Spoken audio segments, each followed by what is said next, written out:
Hi guys, and welcome to the Mongers show, the channel that provides entertaining independent short films and teaches you everything film related. I'm your host FM, and this week the question we're focusing on is, are storyboards boring or will they help you in the morning?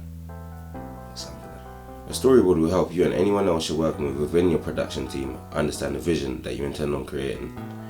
It will provide a sense of direction before you begin filming, allowing you to see a rough preview of your film on paper.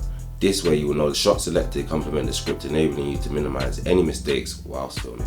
It's possible to shoot without a storyboard, but you'll only be making it harder during production, and frankly, you don't have time or money to waste in film. So to create a storyboard, you don't have to be an amazing artist. You can use stick men and women for characters. Although a good looking storyboard does catch my eye, I'm just saying.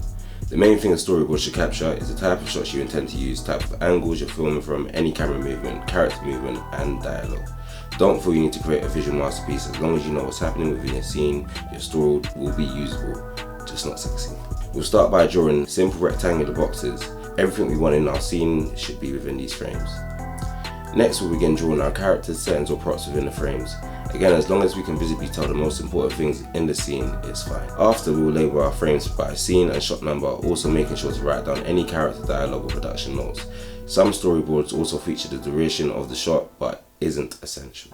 Any reoccurring shots can be labelled with a letter after the shot number. For example, if shot 1 is used once, then later in that scene you will label it 1A and again 1B if used another time, and so on and so forth.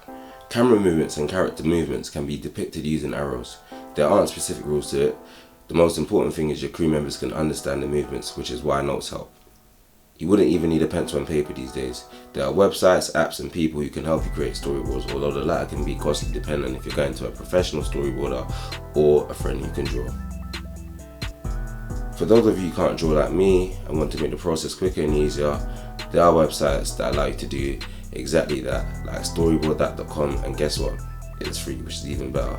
Although some of the features are restricted on the free plan, like the amount of frames you can have within your storyboard, which is a bit of a letdown. The prices aren't bad, however, with the most expensive plan being $11.19 a month, allowing access to a lot more helpful features and illustrations.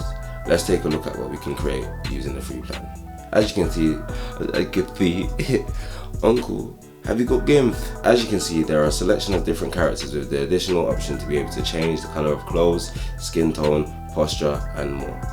As well as this, the library consists of different scenarios, and you can go a step further and search specific objects that you might need within your scene. When importing an asset into the scene, you can place it behind another asset and even crop the object if needed, as you can see us doing with our character to make him fit in the car. The platform also allows you to add titles and notes alongside the frames, allowing you to do everything you would essentially do using a pencil and paper. Once completed, you should have a sequence of drawings that will be your first visual reference to what your final film will look like. Now you're a step closer to beginning production on your film, and you've just made it a lot easier on yourself. That'll be all for today, folks. We hope we've equipped you well enough to create your own storyboard. You know what to do now. Get creating, give the video a like and share if you like it. Comment below for any suggestions, and become a filmmonger by subscribing to get all the latest videos direct to you. You mean to tell me you still haven't subscribed? Damn, you're missing out. Click the links below. Click the subscribe button, competitions on our Instagram page, win free cinema tickets. You know what to do.